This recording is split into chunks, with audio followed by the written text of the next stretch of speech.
Oke, kemudian soal pendidikan, soal anak. Setahu saya Mas, Anda sendiri kan punya kerangka berpikir. Jadi setiap Anda ngomong sama anakmu, pasti Anda memperkenalkan cara berpikir kepada dia, kerangka berpikir. Misalnya kue takon, anakmu, Pak, kula do ngeluhe, ya tak doleke obat. Ngeluh karo obat itu satu kerangka. Bahwa kalau sakit diobati, menuju sembuh, kan begitu. Itu berarti satu kerangka.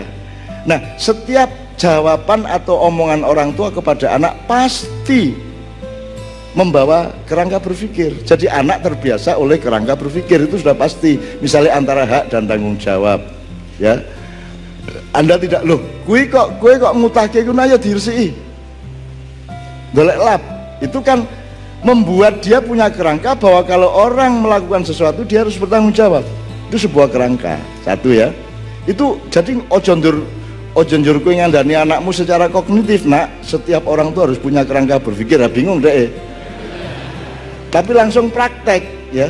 Karena tidak mungkin kalimatmu tanpa kerangka berpikir. Semua ada sebab akibat, hak dan tanggung jawab, dunia akhirat, semua itu kerangka berpikir, gitu ya. Satu. Nomor dua,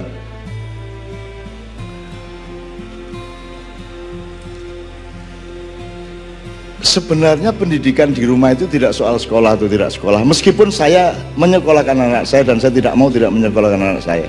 Saya menyekolahkan anak saya. Tetapi saya tidak berharap kepada sekolahannya untuk yang orang lain berharap. Saya nyekolah anak saya itu satu, supaya dia bersilaturahmi, punya pengalaman silaturahmi, punya pengalaman tata krama, punya pengalaman sosialisasi, punya pengalaman tanggung jawab, supaya dia mandiri, supaya dia menjadi dirinya sendiri di antara teman-temannya. Itu nomor satu. Soal pelajaran gampang, soal juara olimpiade gampang. Anak saya juga tidak berminat-minat amat. Si Rampak itu ditanya sama ibunya, kok kamu nggak ikut tim olimpiade? Dia bilang, oh enggak, saya milih bahasa Arab aja, fokus. Karena bahasa Arab lebih jelas untuk masa depan saya daripada olimpiade. Itu pilihan anak saya kelas 1 SMP. Ya, padahal dia punya kans besar untuk masuk ke olimpiade matematika, tapi dia memilih, saya milih bahasa Arab. Karena dia punya cita-cita dan merasa punya tanggung jawab untuk jangan sampai terlepas dari gelombangnya bapaknya, gitu. Dan itu eksplisit dia ngomong seperti itu, sehingga dia fokus dengan studi bahasa Arab sekarang. Dan logikanya nggak usah ikut olimpiade, dia logikanya sejak kecil sudah oke. Jadi kalau orang tidak pakai logika, itu yang seperti kerangka berpikir, salah satu asnya nek cara mobil ya, gardane iki ya logika, gitu. Kalau tidak pakai logika, logika itu adalah tulang punggungnya akal. Saiki nek misalnya kowe ngene, bocah kayak rabi-rabi, gitu ya, jebol sorene kowe ketemu dhek karo bojone karo anake, kowe kaget ora? Awane kowe ngomong kae ora rabi-rabi, sorene kowe ketemu bocah kuwi karo bojone karo anake, kowe kaget apa ora? Kaget. Saiki akeh wong ora kaget. Merga uteke bluluk ngono kuwi. Tidak punya dialektika. Pagi-pagi habis maiyahan saya sempatkan sarapan sama Mbak Via di warung, terus ada wartawan tanya, "Cak, anu ya, Kiai Kanjeng sudah tidak aktif lagi ya?" Saya sudah biasa diremehkan orang, sehingga aku Kiai Kanjeng wis ora payu, wis ora payah kok kayak gitu, harus sebut tak elek-elek Kiai Kanjeng karo awakku dhewe.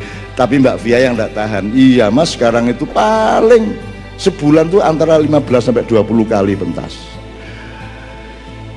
Untuk sebuah kelompok musik sebulan bisa sampai 15 kali, itu top, luar biasa. Betul enggak Mas? Neng bocah kuwi wartawan ki ora kaget loh, bar ngarani ora aktif, bar kuwi dikandani ping 15 ping 20 ora kaget. Piye kuwi? Dadi sok-sok dhek mlebu swarga ora kaget, mlebu neraka ora kaget. Mergo kene padha wae swarga dan neraka. Kalau saya loncat kepada pertanyaanmu mengenai surga, surga itu 70% itu mengenai softwaremu, tidak mengenai barangnya swarga kuwi. Jadi kamu jangan berpikir terlalu material. Karena kamu besok bisa melihat sesuatu yang sekarang kamu tidak bisa melihat. Besok kamu bisa mengolah sesuatu yang sekarang kamu tidak bisa mengolah.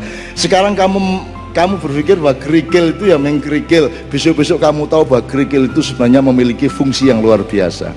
Anda tahu kan perkembangan ilmu pengetahuan itu kan sebenarnya yang berkembang bukan ilmu pengetahuan, yang berkembang bukan bendanya, tapi pengetahuan manusianya, makrifatnya yang berkembang. Nah, sebenarnya surga adalah puncak makrifat dari softwarenya manusia.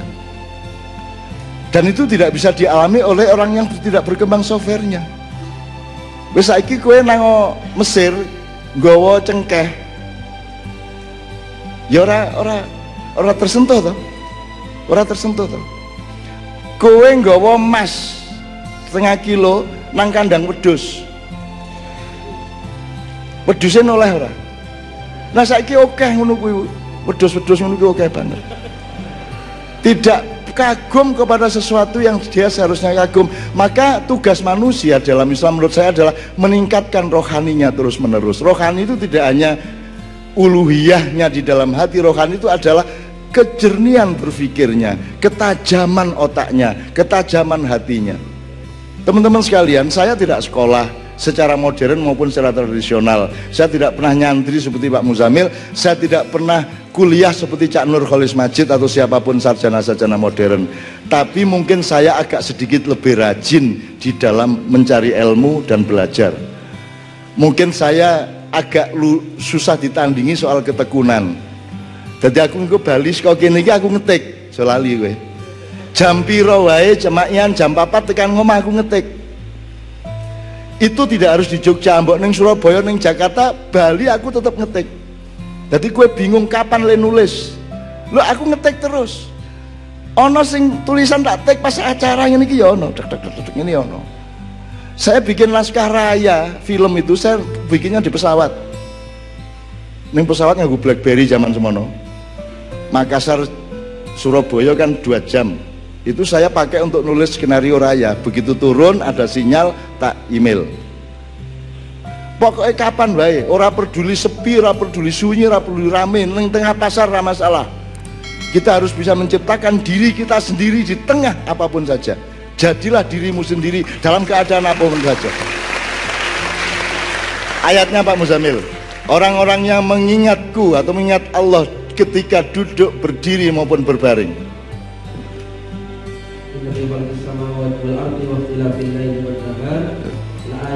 Ulil albab alladzina yadhkuruna Allaha qiyaman wa qu'udan wa 'ala junubihim wa yatafakkaruna fi khalqis samawati wal ardh rabbana ma khalaqta hadza batila. Alladzina yadhkuruna Allah itu apa maksudnya? Orang yang mengingat Tuhan. Lah nek eling tok ngopo?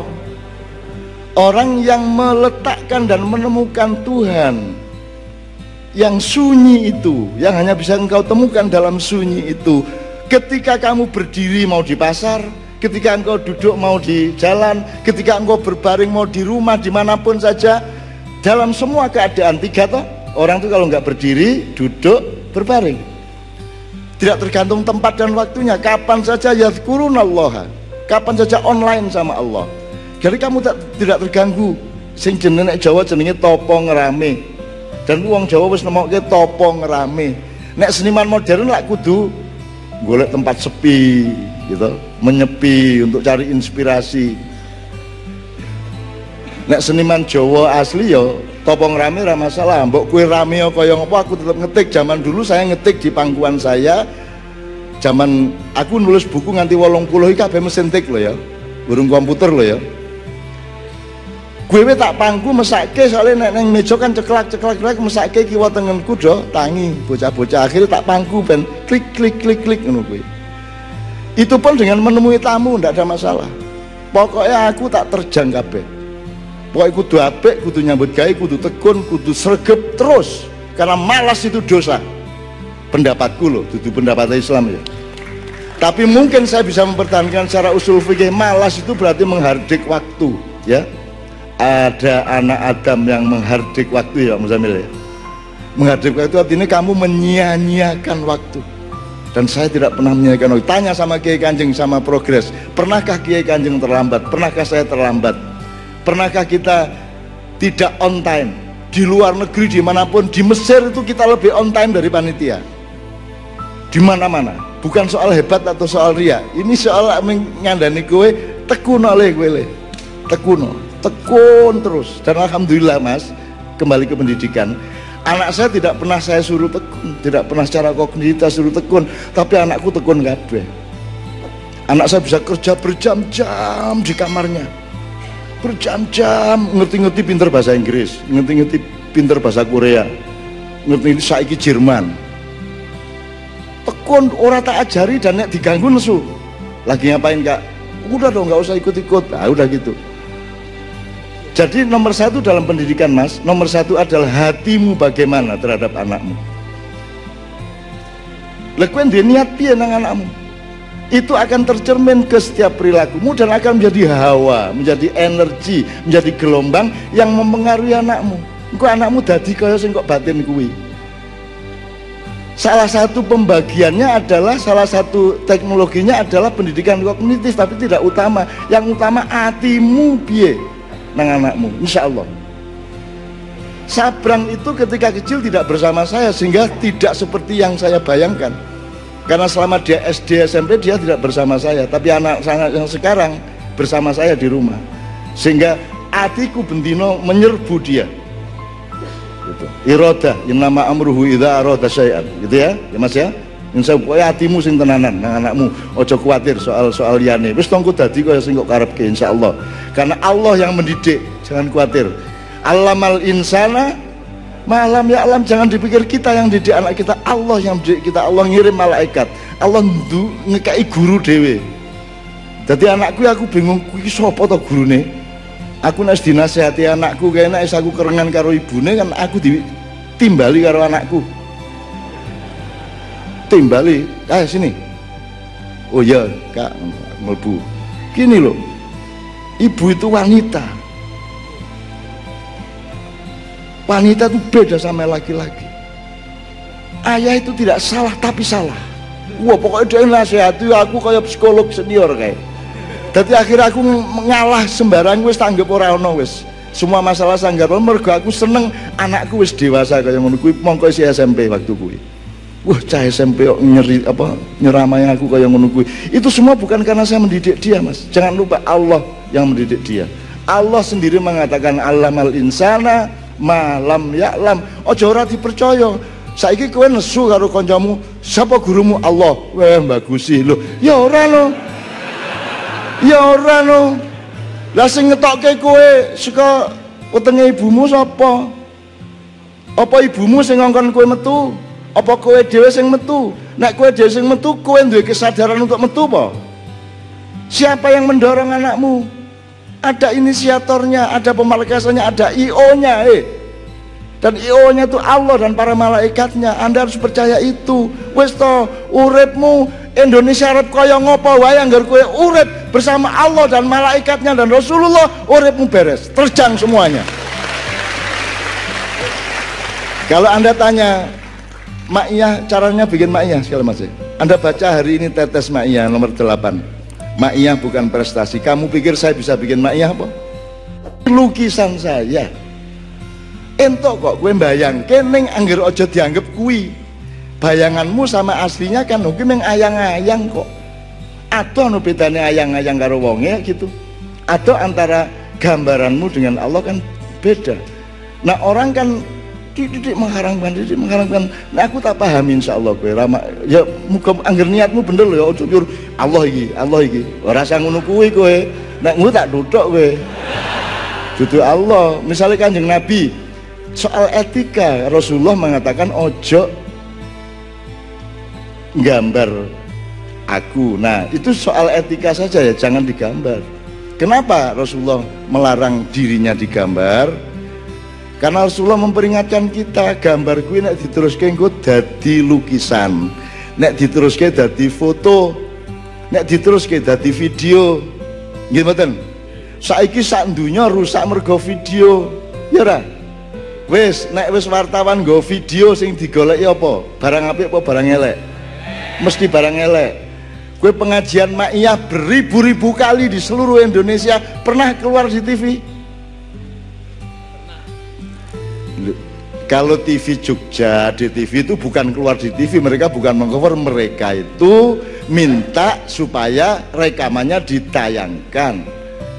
Tapi itu tidak kita izinkan kalau TV nasional Jakarta. Jangan lupa itu. Tidak kita izinkan. Nomor 2, pernahkah mereka datang untuk mengcover? Wah, ada Ma'iyahan tanggal sekian ini, Lara tahu. Dan alhamdulillah jangan sampai ada. Gue arep ngomong piye wong Maiyahane 7 jam. Njur sing dilapurke apa? Piye carane nglapurke kan bingung dhewe to, mending ora. Seandainya dilindungi undang-undang, saya itu ingin sekali setiap acara saya dan Kiai Kanjeng itu tidak dimuat oleh siapapun, koran maupun televisi. Nah entuk loh jane. Kalau misalnya kita dilindungi oleh undang-undang, tapi nggak ada undang-undangnya. Gitu, ndak ada undang-undangnya, jadi wis gelem ora gelem dicolong-colong ngono kae biyen. Saiki wis ora, alhamdulillah.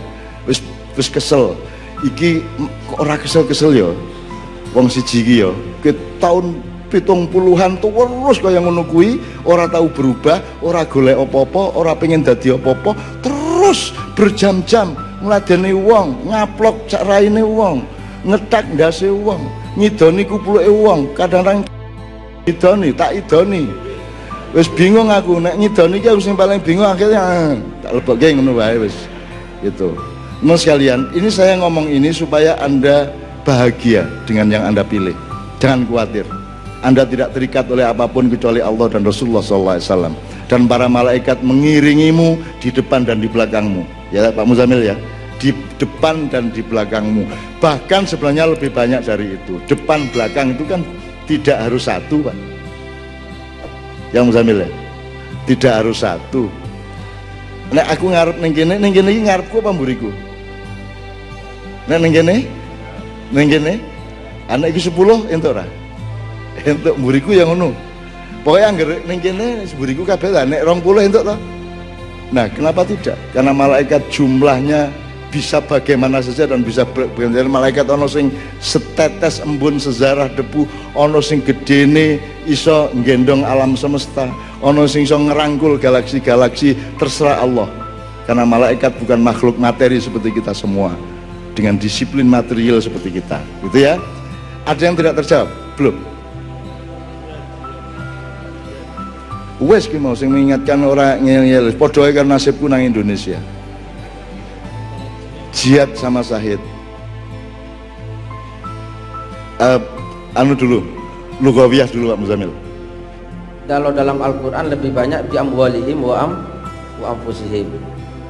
Jadi jihad dengan bi amwalihim, dengan harta dan dengan jiwa, dengan badan, itu jihad.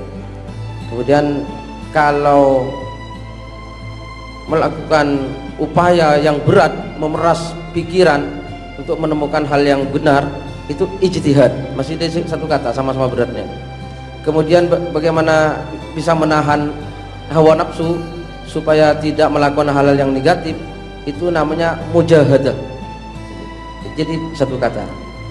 Sedangkan syahid itu orang yang menyaksikan, orang yang menyaksikan, itu syahid. Jadi kata syahadah, persaksian, maka syahid orang yang menyaksikan. Kenapa orang mati syahid disebut mati syahid?